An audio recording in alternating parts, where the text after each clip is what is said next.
Hey guys, this is Leeza.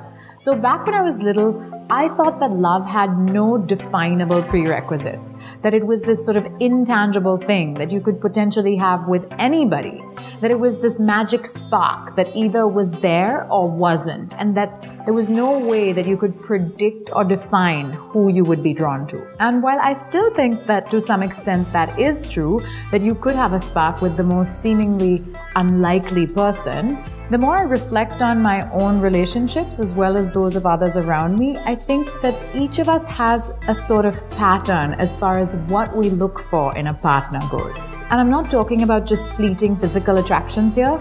I'm talking about the people that we end up having actual relationships with.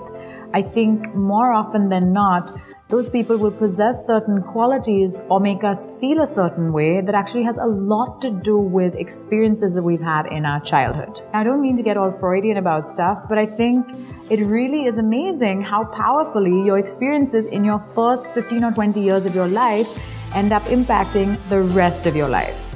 So, for example, I left for boarding school when I was about 12 years old because my parents got divorced and I didn't want to have to choose who to live with. But as a child, I had received so much love and care and nurturing from my parents that there was this sort of void when I left home that I think I sought to fill in my relationships. I found myself drawn to men who were older than me, who seemed to me to be capable and responsible and able to provide a lot of care and protection. I was always seeking to be deeply nurtured in my relationships. And I definitely think it had something to do with me leaving home at such a young age and seeking the same sort of care and protection that I received from my parents in my early childhood. I was sort of seeking that from then my partners in my romantic life. Now the thing is, no one's childhood is entirely a bed of roses.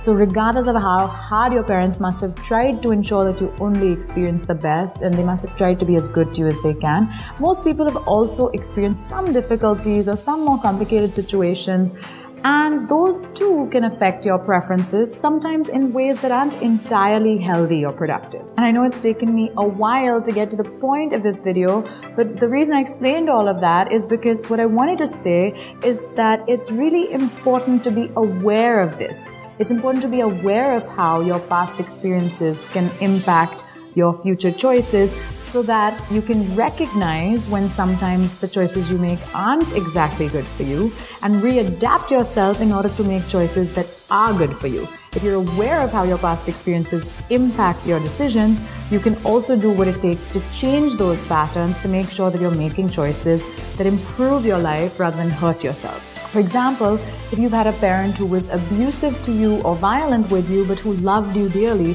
or if you had a parent you were scared of and desperate to please, you might find yourself drawn to those types of personalities in your love life. And for obvious reasons, that isn't going to be the healthiest thing for you. Now, I don't mean to make massive generalizations and say something like every single decision you ever make has to do with something that happened in your childhood. That's not what I'm saying. I just think it's important to be aware that some of your experiences in your past can impact what you seek and how you see the world and what you associate with love. That's all. I hope you liked this video. If you did, please give it a big thumbs up. Don't forget to share the video as well. And I would love it if you subscribe to my channel. Till next time, bye.